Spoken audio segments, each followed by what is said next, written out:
Get it right. I don't know.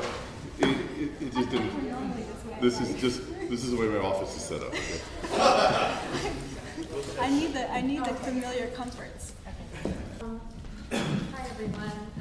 Thank you all so much for coming tonight to hear Michael Hayes and Marrikka Trotter, both highly esteemed professionals in the architectural field, imagine possible futures for architecture. My name is Louisa McCall, and I'm the co-director of Artists in Context with Marie Cherry, who is on documentation duty tonight.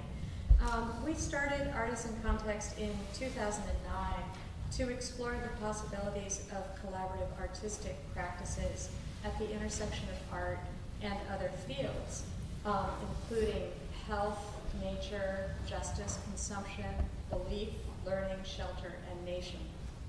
Our premise is that many artists today work as researchers, collaborators, public intellectuals, cultivators, and change agents, and in partnership with other creative thinkers, they invent new ways of seeing, thinking, and being in the world. Like many of us, these artists see that the current system is not sustainable, and they're choosing to use their creativity and finely honed skills to intervene in the critical debates of our time and offer us alternative spaces, platforms, systems, and models that will bring us closer to a sustainable future. So I hope you'll visit our website, which is www.artistincontext.org, to learn more about our work. But tonight, we're extremely pleased to present a conversation about architecture at the edge, or intersection, of everything else. Reenchanting Architecture is the piece we've selected for tonight's focus, and it grapples with the same issues that artists working in context grapple with. To what extent is a contingent, cross-disciplinary, interconnected, and process-oriented practice supplanting the formal, the autonomous, object-based practice? Is it really necessary to see the analytic and rational in opposition to the intuitive and irrational? Or is it possible to have a new hybrid language that commingles fact and narrative, reality and imagination, science and art? If the major cultural challenge that we face is to restore relationships between self and other, between nature and society, between the subjective and objective, between the past and the future, then it follows that the language of our cultural production ought to be relational and hybrid, threaded with complexities and contradictions of life, but most importantly, offer us a platform to engage, take action, and imagine a better future. So tonight's conversation will no doubt shed valuable light on these thoughts and questions.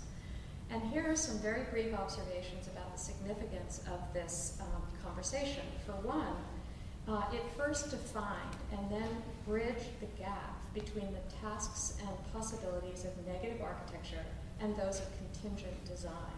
Second, the conversation offered a way to begin to overcome a perceived opposition between an architecture of critique and an architecture of projection. Third, the conversational format itself provided a generous and plainly worded forum for a kind of discussion that too often becomes isolated and entangled in specialized language. Very quickly, some biographical information on our speakers. Michael Hayes is Eliot Noyes Professor of Architectural Theory at the Harvard University Graduate School of Design and co-director of doctoral programs. He's played a central role in the development of architectural theory in North America, and his work is internationally known. His research and scholarship have to date focused on the areas of European modernism and critical theory, as well as on theoretical issues in contemporary architectural practice. He's published on the work of modern architects such as Hans Meyer, Ludwig Hilbersheimer, Mies van der Rohe, as well as on contemporary figures such as Peter Eisenman, Bernard Tschumi, and the late John Hedder. Hayes was the founder of the scholarly journal Assemblage, which was a leading forum of discussion of architectural theory in North America and Europe. From 1995 to 2005, he was chair of the PhD committee and director of the GSD's Advanced Independent Study Programs. In 2000, he was appointed the first adjunct curator of architecture at the Whitney Museum of American Art, a position he held until 2009. Hayes' most recent book is entitled Architecture's Desire, Reading the Late Avant-Garde, published by MIT Press in 2010. Marrikka Trotter is a PhD student in the history and theory of architecture at Harvard University and co-editor and co-instigator of the Workbooks Project, a series of publications aimed at examining architecture in an expanded field. The first of these series, Architecture at the Edge of Everything Else, was released by the MIT Press in 2010. She's currently finishing the second volume, which we'll hope to do a one book on, called Architecture is All Over. With a background in architectural practice and site-responsive art, Marrikka has taught at the BAC as a guest critic at Northeastern University, MassArt, Wentworth, Harvard, and MIT. She is the co-founder of the Department of Micro-Urbanism, a public art initiative which has completed site-responsive projects in Boston, Brazil, and Spain. DMU's design and fabrication project in collaboration with Harvard GSD students, the Chinatown Storefront Library in Boston, was covered in the Boston Globe and National Public Library. A follow-up project for the Chinatown Lantern Project is being fabricated now at the Boston Architectural Center. Marrikka's writing has appeared in the Harvard Design Magazine and Law. So, I will now turn the conversation over to Marrikka and Michael. Thanks again for coming. Thanks for having us here, Louisa. It's a wonderful opportunity to talk about a conversation that for us inaugurated a lot of possibilities, and it's taken us a while to kind of figure out what those things are. So we're very excited to be here tonight. Thank you, Michael, for coming. I think what we want, the first point that we want to make, and there's a couple of things that we want to kind of talk through tonight. One of them being the conversation that we had a while back, and that was published in that book. But I think what we want to focus on first is the fact that publications in architecture inaugurate certain possibilities of discourse that don't exist before those projects are undertaken. They're always speculative ventures on the front end. At the back end, you get something that you did not expect. And I think that is certainly what we aimed to do and what we're still aiming to do in the workbook series. Esther Choi, my collaborator, and I began, and actually the most important, I'm going to go and switch the slide back actually, because the most important precedent that we had was actually Michael's project, Assemblage. And while we may know that Michael founded that journal, I think very few of us know the larger story behind it. So I want to start there and actually ask Michael if you would speak a little bit to the conditions of possibility and what made that seem like a necessary project, an urgent project, given the context of the time. Mm-hmm. So this is 1986 was the first issue of a journal. The first issue came out in 86, obviously, so then it was several years before that we planned and got funding and started putting, you need, as you know, a couple of issues way ahead of time before you actually launch.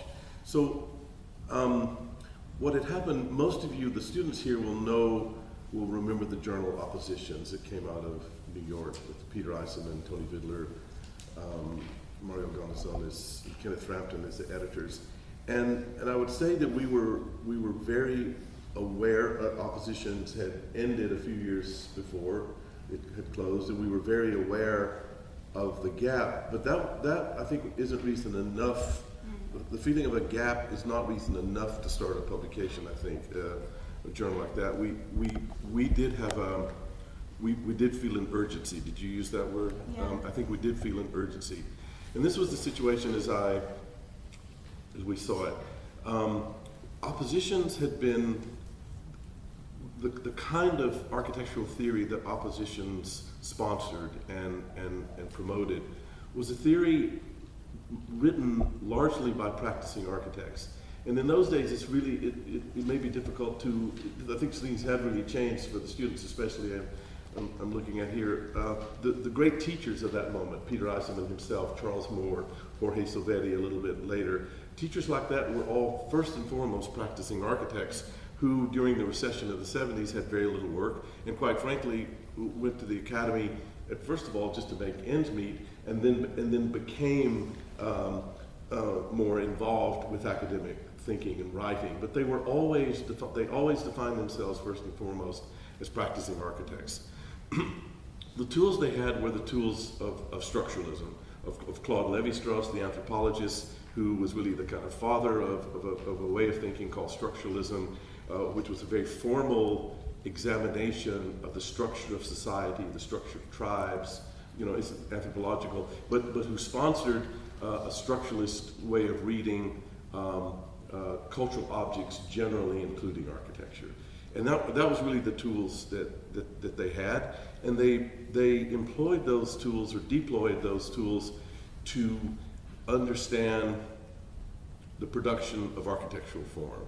And that, even though oppositions did publish history and they did publish criticism, mainly what was driving it was the motivation of how can we use the theoretical tools to produce architectural form. I think it truly was a generational shift in many ways, the shift from that kind of concern to the concern that helped launch Assemblage. One was simply that structuralism itself came under criticism, and its formalism, especially, and its formalism, its sort of self-enclosure in a way, came under criticism. And what my generation was interested, remember that my generation is the kind of a little bit latecomers to civil rights, at least in the States, and to some extent also in Europe. By latecomer to civil rights, I mean that our civil rights focus mainly on issues of gender, sexuality, poverty, geography, as opposed to race. The race civil rights was in a way a little bit ahead of us. So we were coming, feminism, queer theory, all those, what became theoretical positions and interpretive positions were partly generational.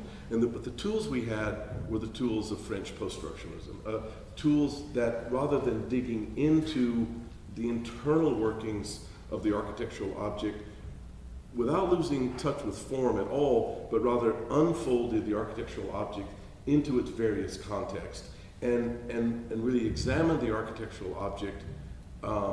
It introduced the exterior to the architectural object, and the consequences, the unforeseen consequences that architecture both engenders or sponsors or affiliates with, and it as well is influenced and determined by. So I think the big switch from oppositions to assemblage was an attention to the folding and refolding of form, to the unfolding of form into the various contexts, and trying to understand its larger social consequences. Well, I want to stop you there because I think for people in my generation, I don't know how much of a generational thing we want to make this into, but nevertheless, right. For people of my generation, I think that we would look at people in your generation and say that actually you were very, that I'm going to use it. The notion of autonomy in architecture for our generation is bound up in a notion of form that is somewhat laid at your door. Yeah. Laid at your generation's door. And so when you talk about, the previous generation was sort of folding in form, and I have a picture of that because I'm thinking Tafori. And so I kind of Well, think Eisenman. And Eisenman. Yeah. Thinking Eisenman. But then when I think about the way one thinks about architecture, you talk about folding form out into its various contexts. I want to know what you mean by that, and what were the contexts that you were sort of seeking to effect, if you will, with architectural form. What were the consequences of evaluating form in its, say, larger field? Yeah, I think, no, that's a really, it's interesting because it appears to be contradictory. I think when we talk about architecture's autonomy now, we tend to equate its autonomy with a kind of independence or a kind of disengagement or dislocation. And for us, our understanding of the autonomy of architecture was that within the specific disciplinary techniques, operation, the kind of expertise of architecture, one could both be influenced by but also operate on larger social issues, but that you couldn't have an effect on social issues through issues of content. I mean, yes, you can do social housing. Yes, you can do a shelter for the homeless. But for us, those were not necessarily architectural issues.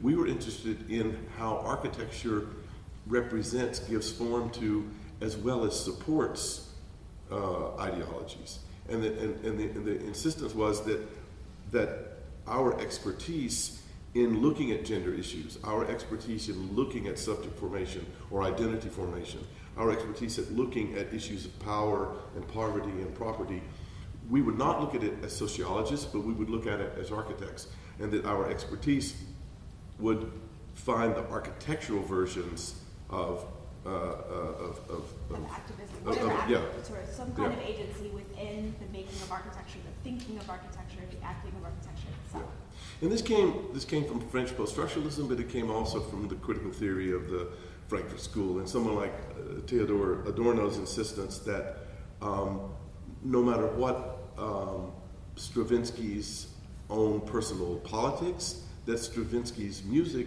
was retrogressive formally, and that the formal, compared to Schoenberg, for example, and that the formal inadequacies were tantamount to political inadequacies. Now that's very hard, I think, for our world to swallow, that an object of music, that an object of art, that an object of architecture has a politics that is not the politics of its author, or not even the politics of its patron, but is its politics, right? Yes, is the politics internal. You know, I want to go back to this. I think autonomy would actually help us here, because I think there's a way of thinking about autonomy as a self-isolation, sort of to say, well, okay, this discipline exists and it has a politics which is purely interior to itself.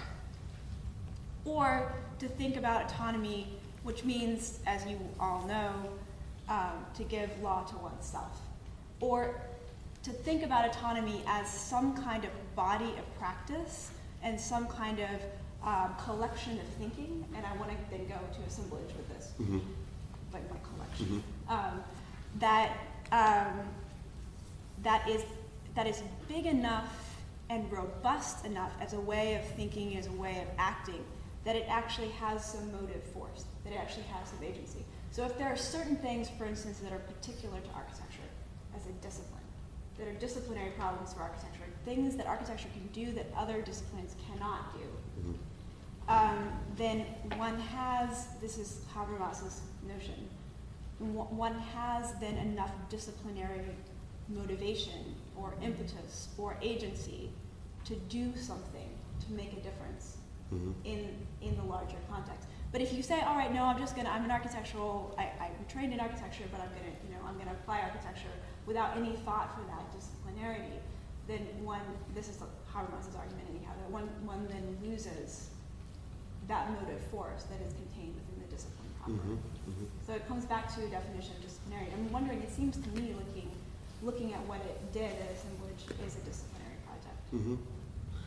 I think it's definitely a disciplinary project, and I think with that entails certain things. That entails a certain respect for the discipline's history, that perhaps we can get into this, that perhaps is lost in current architectural practice. I mean a deep respect for its history, not a respect for its recent past as a kind of resource for inspiration, but a respect for its history, that certain positions and certain that certain positions are enabled but also constrained and disallowed historically, right? That history is, in a way, determines what we can think in the present to some extent. I think Assemblage kind of embraced history in that way. So could we say, thinking about that definition, that Assemblage inaugurated contemporary architectural theory?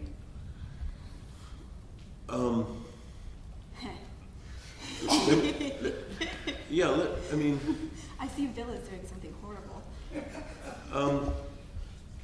I mean, okay, so in a certain sense, theory is as big as architecture, right? I mean, is as old as architecture.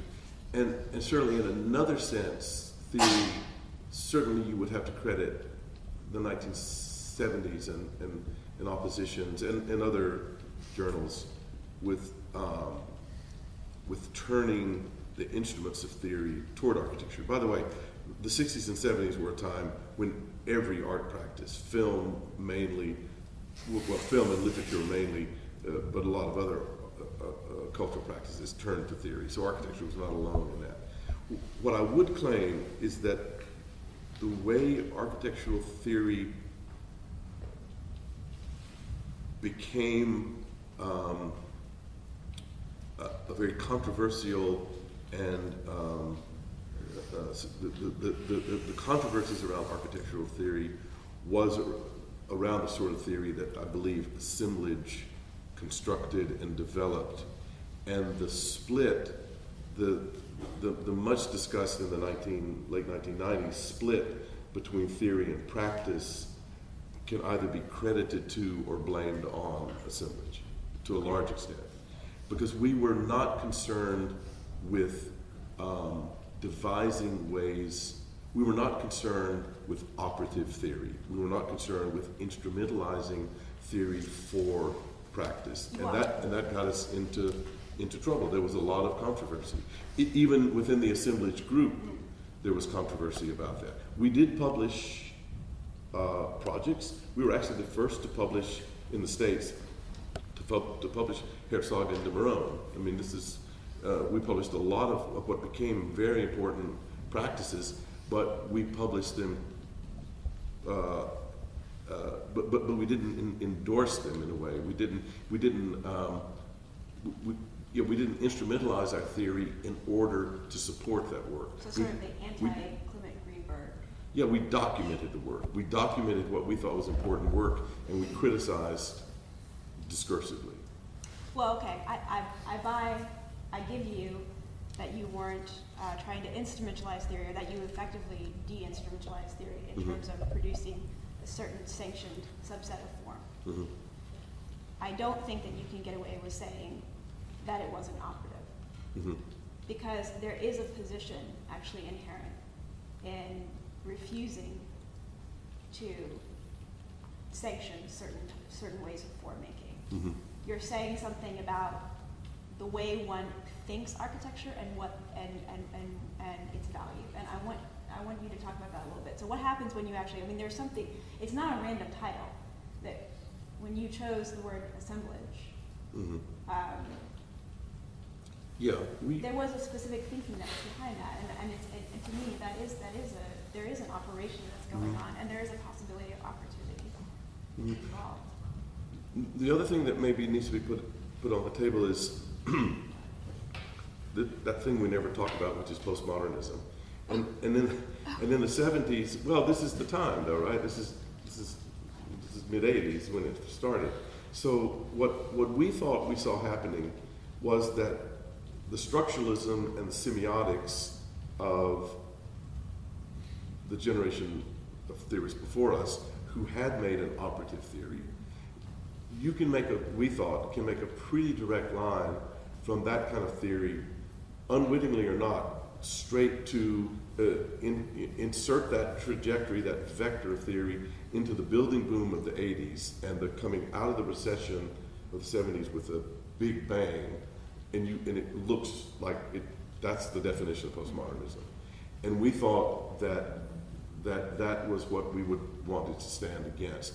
And that standing against postmodernism meant that theory itself and the practice of theory itself was the new avant-garde. We thought theory was the avant-garde, and that the practice had lost its way. So in other words, the practice, once it got back on its feet, had some money, could build some buildings, was able to easily co-opt what had seemed to be very critical theory of the previous set of guys. And that included Aldo Rossi and Isosaki, and it included a lot of people that we respected.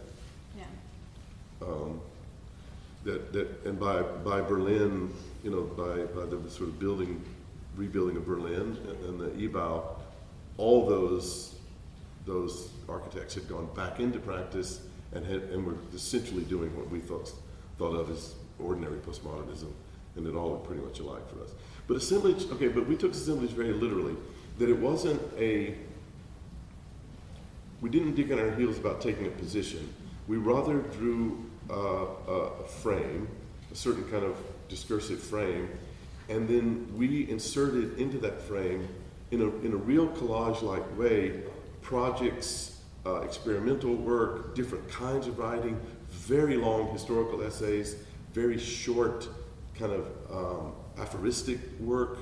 We inserted that almost Dada-like, like a Dadaist collage, into the journal, and thought that was what, and it was highly curated, or it was curated to the extent that we could, but we thought that by allowing those kind of differences to exist in a journal, that itself produced something. Yeah.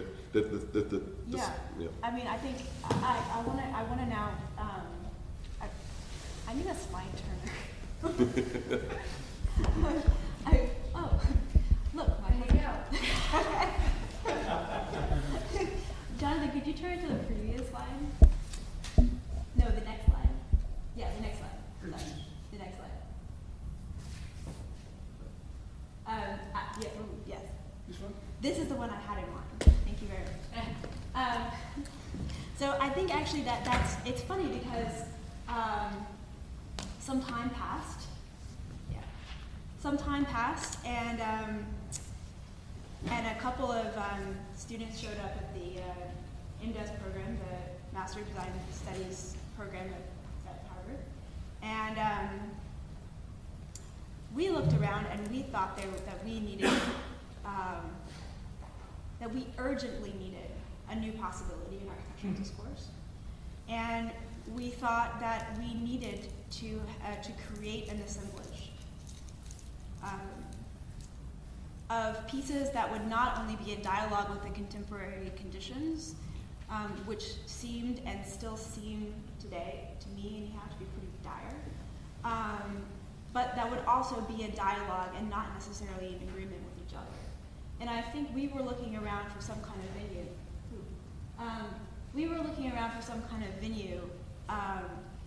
In which to have multi-generational, multidisciplinary, and in general, multivalent disagreements, I suppose you would say. Sort of agonistic conversations that would allow us to tease out what the heck was going on in architectural thought, but in general, I think not just in architectural thought by itself, but in architectural thought as it's surrounded by other disciplines. So artistic thinking, artistic making, creative positions, creative stances, creative discourse, and how those relate to architecture as a discipline.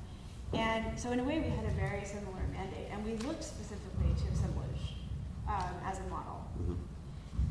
I think for us, there was a sense, I remember one time, we had this, I don't know if you guys have heard of this, there's a German philosopher who's really big in Europe. His name is Peter Sloterdijk. And we had him come to the GSD for a thing, and we had him in this room, and he was talking to a bunch of the advanced studies people, and they were, it was hot, and, usual thing. And he said he looked around the room very seriously, this kind of ferocious look on his face. He has a kind of ferocious face anyhow, so it was like especially, very intense about this. He said, the problem we have today is that you guys don't feel needed.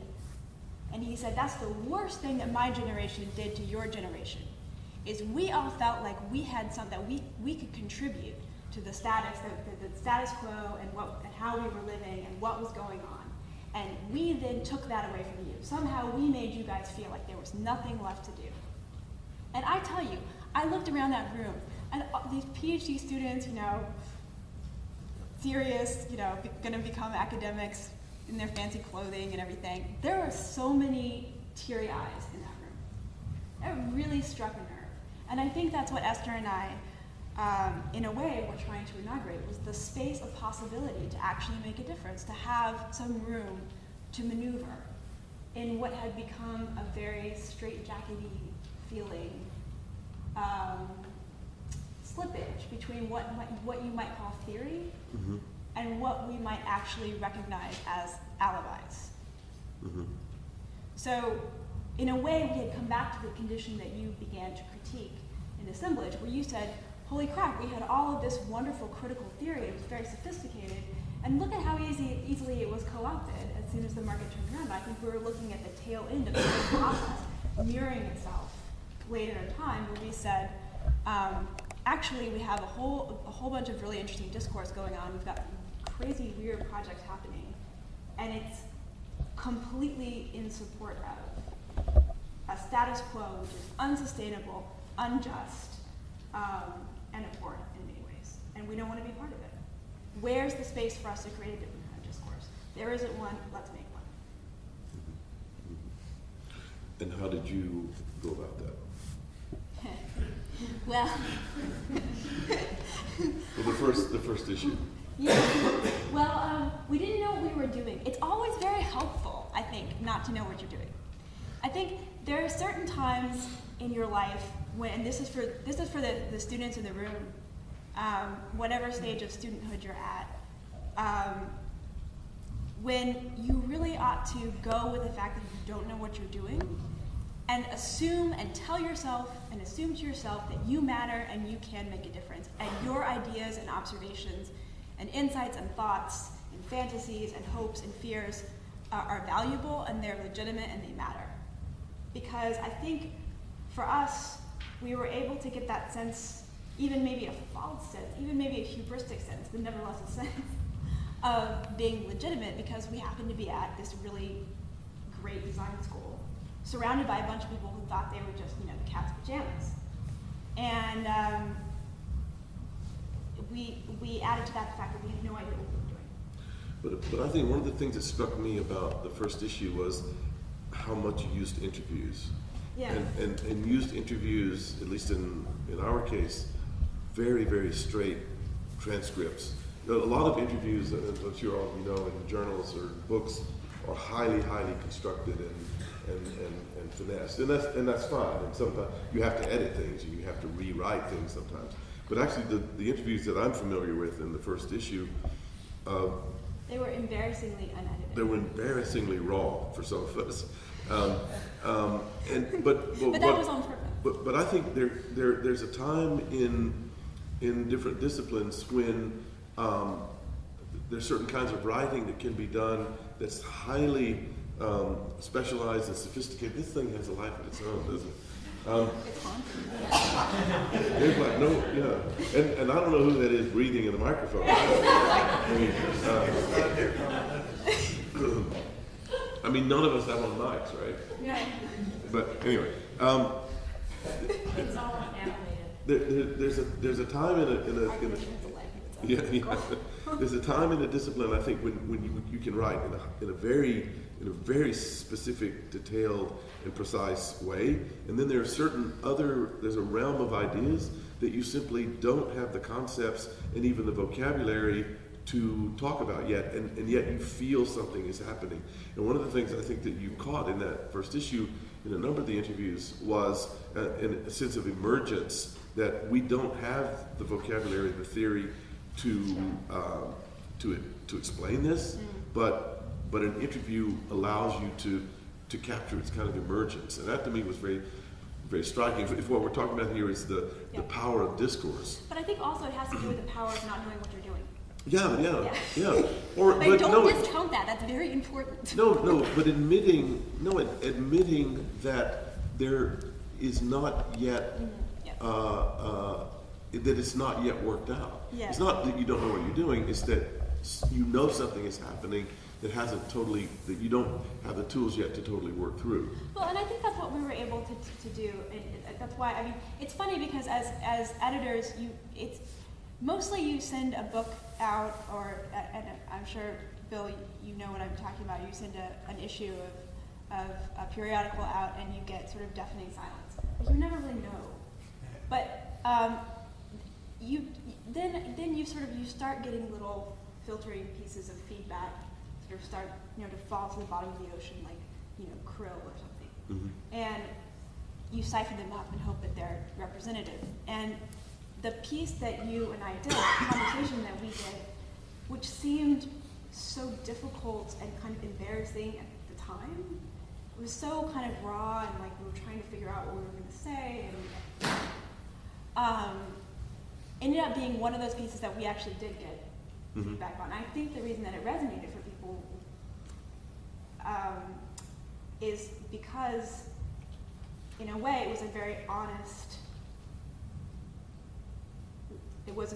piece of work, and we were both working on trying to figure a possibility out that hadn't yet been articulated. I don't know. That was the reading that was available for the book. How do you call it? For the One book. That was the one that was available, and part of what we started with was really a kind of what for me was a kind of ennui. Really, for you it was more energetic, but it was a sense that form, which I already said we thought was important, in schools had completely given way to issues, not so much of content though that, but issues of building performance, a sort of mood, atmosphere, affect, and that form was simply not of a concern, of interest, and that was a concern for me. The other is, and I still feel this to a certain extent, that there is at the moment, and this is not, I don't mean this generational at all, this is just where I think the profession of architecture is what I would call a kind of presentism, that there's no sense, I think, of a past that is consequent or in any way either binding or enabling on current practice. There's simply practice at this moment. But worse maybe is that there's no sense of a future that will be consequent and that architecture will help bring into being, in other words, there's not a sense of presence as being a past for some future. The present is just immediate. And I think just philosophically, that's a problem. And then the other thing, I guess, was I feel that there is at the present, if you can't affirm or substantiate something, then it's not worth doing. In other words, there's a purely affirmational attitude. There's no sense of making openings for things that you're not quite certain of. There was no sense of embracing the kind of uncertainty as a possible direction, or of creating of a kind of negative thinking where, okay, we don't know what we want to affirm, we don't know what we want to substantiate, but we can think of what we don't want to do, or kind of, and start by, so that. Well, that was one thing that came out for me in the conversation, was I realized I had no idea what negative thinking in the Adornian sense was. Right. And once I really figured out what it was, and we should explain what it is, then I realized that I liked it. Well, in some ways, it's nothing more than recognizing that at a given moment in time, there are possibilities, there are latencies that you don't either have words for, but also you don't have architectural representations for. That there are things that are possible, that there are possibilities that are not yet presentable, but what you precisely have to, or not yet representable, or not yet, you can't yet affirm them. Okay. But what you have to do is represent the unrepresentable. And this is a trajectory, I think, in art that's as old as at least at the 18th century. Yeah, I mean, it's the sublime. It's the Kantian sublime of representing the unrepresentable. Well, I think can I take another stab? Sorry, yeah. No, that was good. I think for me, the way I actually could grasp hold of what it is it's so you look around at everything that you know, and it's already in existence, and it's already caught up in a system that exists that you don't necessarily like, that you know is not adequate. So it's what is rather than what should be, if you will. But you can imagine that you can, if you can't figure out how to get there to a condition that should be instead of a condition that is, you can still imagine the kind of hole that it would make in space. Mm-hmm. So I don't know what it looks like, but it would go there in that aporia or that gap. Just to show where we are. Yeah, okay. Yeah. No, let me, just real quick, and then we'll open it up to the audience. But let me just, so the point we're trying to make is that discourse can have a certain power and predictability.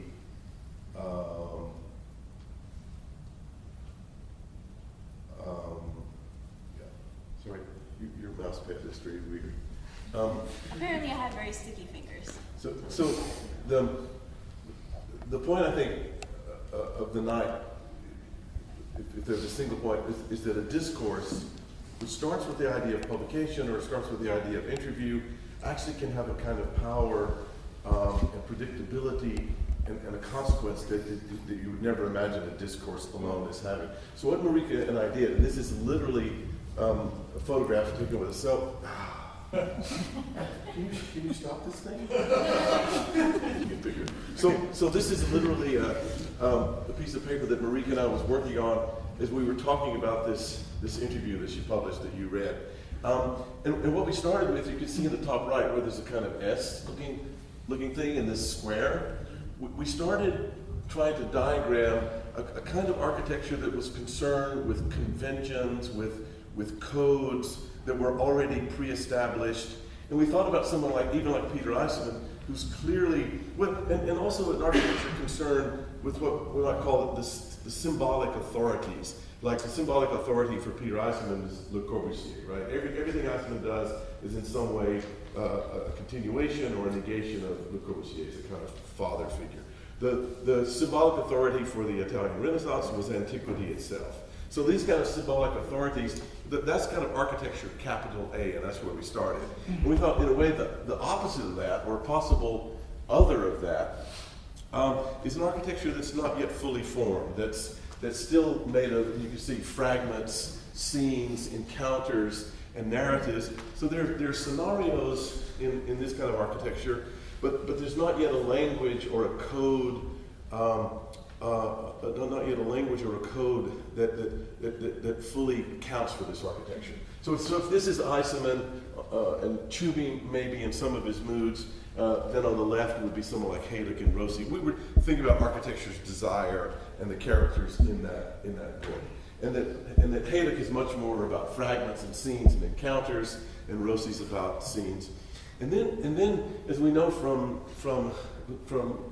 structuralism, for every there's nothing that ever only has one opposition. There'll always be other oppositions, and that's where the question mark appeared. And it seemed to be, like you were saying, there seemed to be this hole, there seemed to be this empty slot that would have characteristics related to what we were calling the imaginary mode of Hayek and Rossi, scenes, encounters, fragments, partialities.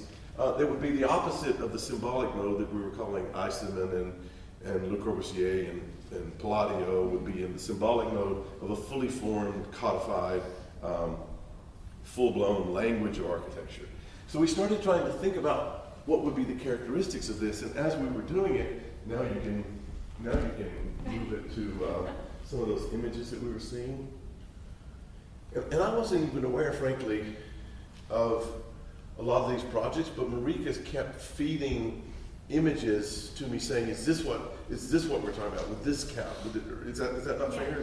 But I think that's the other thing that we should point out too, is that when we talk about discourse inaugurating new possibilities, it's not just the process that we went through to get to this point, but also the fact that if we hadn't had the conversation that maybe some of you read before you came tonight, where we didn't talk about specific architectures, we wouldn't have been able to get to the contemporary because you weren't interested in the contemporary.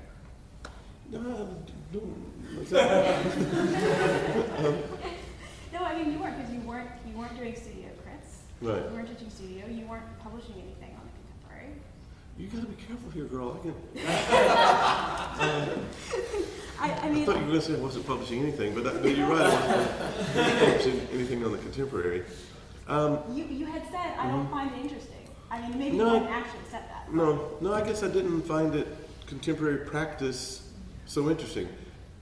what I knew of it, which I know something of it, and it's for the reasons that I said. It's because the sense of presentism, the sense of immediacy, and just a pure affirmation that there was nothing about contemporary practice that I found challenging in the way that I find Mies van der Rohe or Hannes Meyer or others help me learn about architecture. Yeah. But what happened was, when Marrikka started bringing some of these examples, we realized that in a way, or we thought we think this, that the discourse, for me at least unwittingly, maybe you had things in the back of your head, but for me the discourse has started to almost predict, or it had produced a slot that we started being able to fit a lot of emergent work into, that made it make enormous sense in a kind of field of possibilities, right?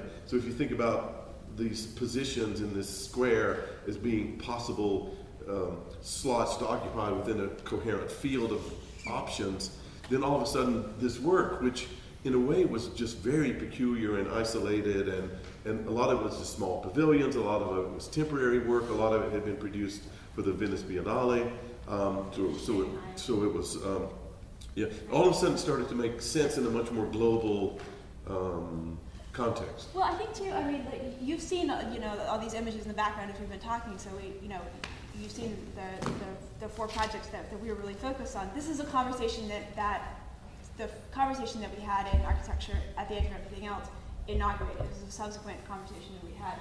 And, I mean, look at this. What is that?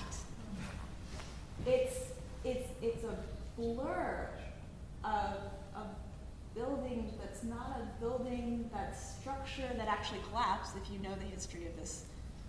Can you see what that is? This is made of reinforced rebar. Yeah, it's made of rebar. But it's made in such a way, and it's done totally digitally, it would have to be, that it's calculated to look blurry.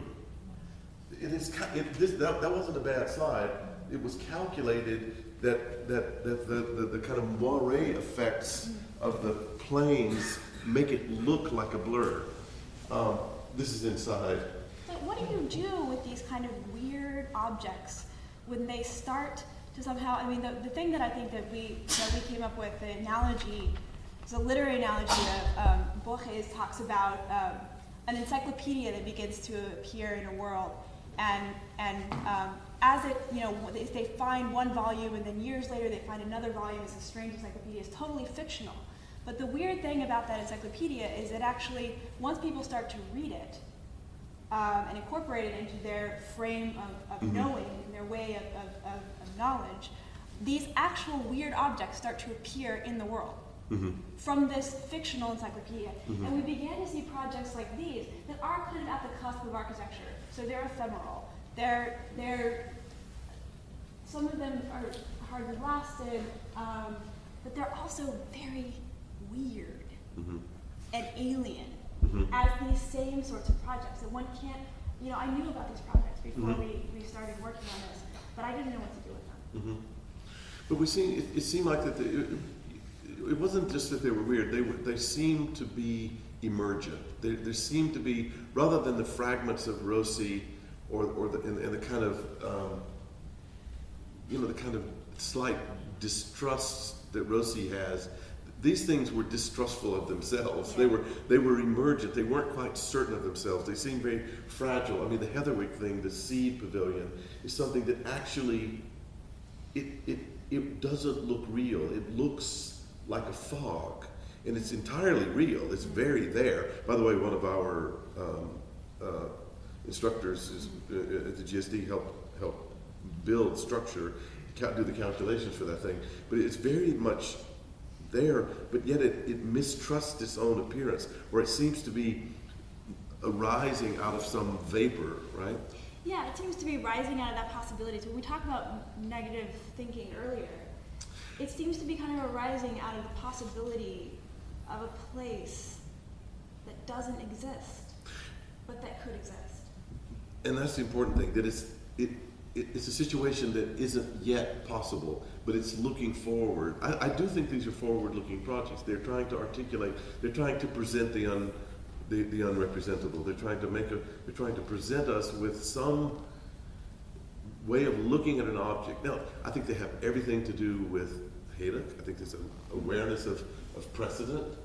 I think they have a lot to do with design technologies that we're all interested in, that are digital design technologies, especially Benedetta's thing. They're also in another way very low tech. When we talk They're very low tech. This is low handmade. This has been Benedetta Taliabo. I don't know if she's at school now. Yeah, she's doing a studio at school now. And then the Heatherwick one is actually very high tech though. Anyway, so it seemed to be finding an architecture that yet has some, I would say, utopian aspirations that I thought didn't exist. This was the point. I think this goes back to the discovery that we made together and the conversation that we did for architecture at the end of everything else. And it's why we call the piece Reenchanting Architecture. Is because there is something about architecture that's always instantiating possibilities that are not present until that object exists. It doesn't matter if it's a physical object. It can just be, an idea, but it has to go into circulation, right? It has to go into cultural circulation. And once that architecture exists, new possibilities come into existence with it. And we ended up calling that some kind of enchantment or incantation, which is literally singing something into being. And we said that that's something that architecture always does. That's different than saying that everything that we do has to be toward a predetermined future. Right. It's not predetermined.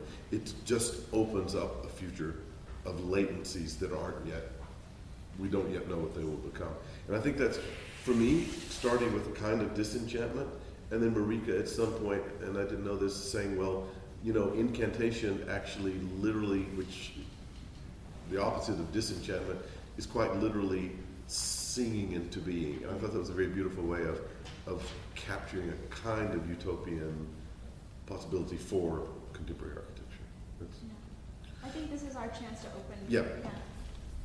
To open So the point here is that out of a conversation which admitted of its own uncertainties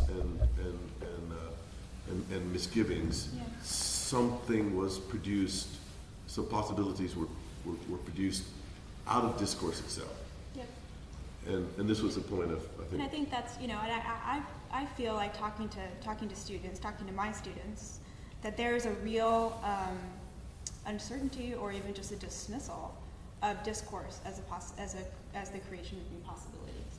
And I guess this is my response. My work as an editor and as a collaborator on these kinds of projects, the reason I think they're worthwhile is because this is something that discourse can do. Questions, comments, thoughts? Yes. I guess I'm wondering if there are lots of kinds of practices and lots of fields in our world today that have this capability of making new things possible. Technology is one area, for example, right? Then where are the limits of architecture in that case? And how do you distinguish architecture from these other kinds of practices? Or do you still make that distinction? No, it's good. And I think the other thing, I think living in the world that we live in, there are very real urgencies of, in the world of poverty, hunger, the threat of true global ecological disaster that we as designers want to address and should address. But Leanne, I'm afraid what I would say is that some of those issues are not addressable architecturally, and or that the issue, certainly, global hunger, we can do certain things to help understand the ecology of environments and the energy that environments use And that would certainly contribute to a solution.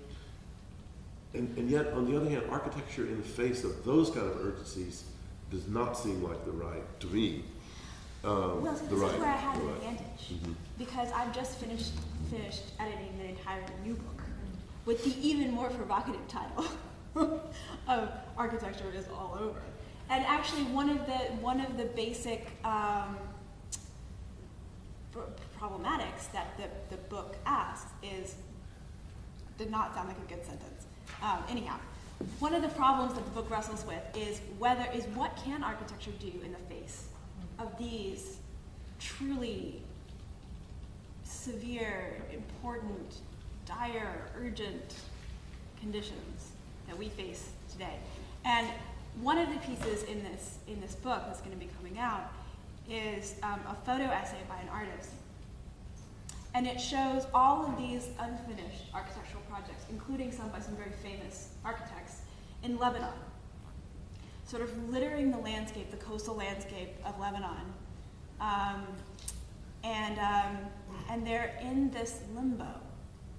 They're like calcified, fossilized, half-thought, half-inaugurated possibilities. They're just there like solid ghosts. And it starts to suggest the utter impotence of architecture in the face of perpetual war, the threat of perpetual war. Yeah. And then on the other hand, we've got a piece that appears later on in the book by Sandy Halal, whom some of you will know as decolonizing, one of the members of Decolonizing Architecture. She's also the head of camp improvement, which is also a very problematic title if you think about it, for the Palestinian refugee camps in the West Bank through the UN. And she has a piece there about this process of producing a plaza in a camp, in a Fawa camp, which is one of the West Bank Palestinian refugee camps.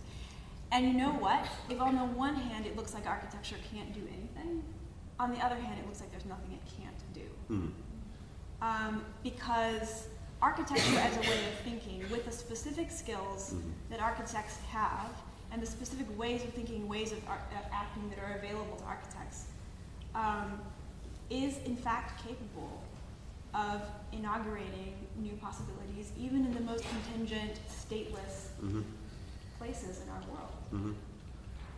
So I think there's a really good, the good thing about disciplinarity is it allows us a specific tool set that we can get very, very good at. And we can then take that tool set and apply it to the most unlikely circumstances. And we may not understand fully what those skills inaugurate. Can I follow up on that? Yeah. Yeah. And then, I mean, I kind of love that, but on the other hand, I'm also wondering if we start defining this in a circular manner, and we say that that things are acting in an architectural manner when they're done by an architect with this architectural skill set, right? Then I feel like that just kind of displaces the problem of defining this as opposed to really answering. I don't know that it's. Do you know what I mean? I don't know that displacement is such a bad idea in this case, I guess is what I would say. Because I guess I'm just wondering, like other designers or other fields would feel like they also have a really interdisciplinary kind of an omnivorous skill set that's about imagining possibilities and making possibilities. Let me say that I don't think, and then I'll let Michael give you the real answer. But let me say that I don't think that architecture is in any way unique as a creative practice. I think it operates in a spectrum of creative practices that are all equally potent and have equal possibility.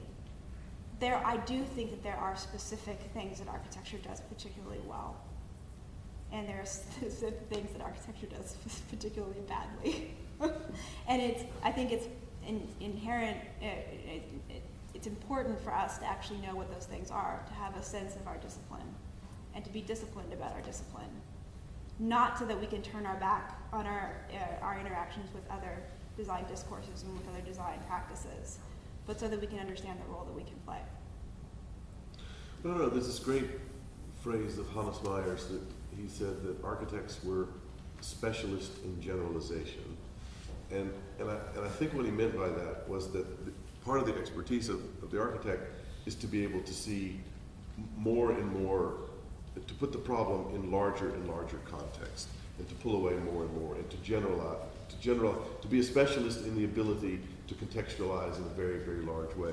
So maybe what might be unique about architecture, at least partially, is that the pathologists, the biologists, the ecologists, the economists that are working in a fairly small context come together under a rubric that you could call architecture or design more generally.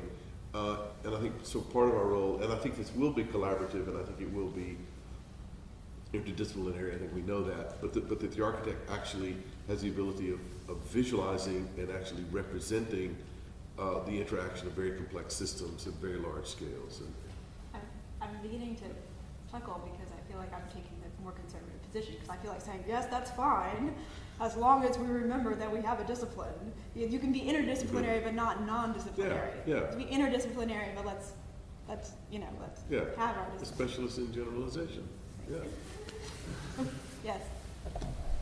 Yeah, I was going to say, I mean, coming from my perspective as someone who's been studying architecture for a little while now, I think one of the problems that I'm encountering is like a lack of ambiguity in the representational tools that we're using that don't allow ideas to float and don't allow multiple interpretations of things. And like looking at the slide behind you, Which is really creepy, by the way. yeah, like there's a Doesn't it look like a face face? sitting right in the middle of it. That's like wonderful. It makes the whole thing like it's awesome. Yeah. But you would not. At least I can't conceive of myself coming up with that face, drawing in AutoCAD. No, but that's what I meant about the immediacy and the literal. We're very literal these days, and that's because our representation tools, as you said, are hyper realistic or hyper literal in a way. Then there's no excess, and there's no uncertainty, and there's no smudginess. There's no smudginess. So we have to. There's got to be a craft to digital design tools that will produce excess and smudginess in the same way that a pencil did that. And Jennifer has some. I think it's a really good point. Something that Michael said is we have no idea of a present being the past for some future, right? And it's now the things that you're showing are so literally, the future is fuzzy, so our thing that is the placeholder for that task is literally a fuzzy object. And can you talk about that? All those things are a little. That's a little serious. I don't mean that cynically. I just mean it. It's an unstable point, a jumping off point, so it gets translated into being an unstable object. But maybe I think it comes. These are all things produced with digital design tools, but maybe the intentional blurriness of the intentional. Go back to the original blur of Dillard's Scofidio. What they very precisely were trying to do is, in the face of a national exhibition, which had all kind of, patriotic, nationalistic overtones of, here we are in Switzerland. You know that when the marketers you guys know this Project Blur, which was the infrastructure just made this kind of fog. And of course, all the Swiss marketers tried to make chocolate bars in the shape of the blur. And it was hilarious. Liz had the different prototypes. Some of them looked like a topography, some of them looked like chiclets, and so on. But they tried to make chocolate into a blur. And the thing was so precisely trying not to give us an image. And I think part of the fuzziness is also using digital technology in a way against itself, making what is literal appear fuzzy and appear unsure of itself in a way. And maybe that's part of the auto-critique of it, Go ahead. I guess ask about the sort of crises or the sort of moments that cause these discursive shifts. We talk about Adorno and the Frankfurt School responding to the very real crisis of World War II and the Holocaust, and then the French post-structuralists talking about the crisis of Marxism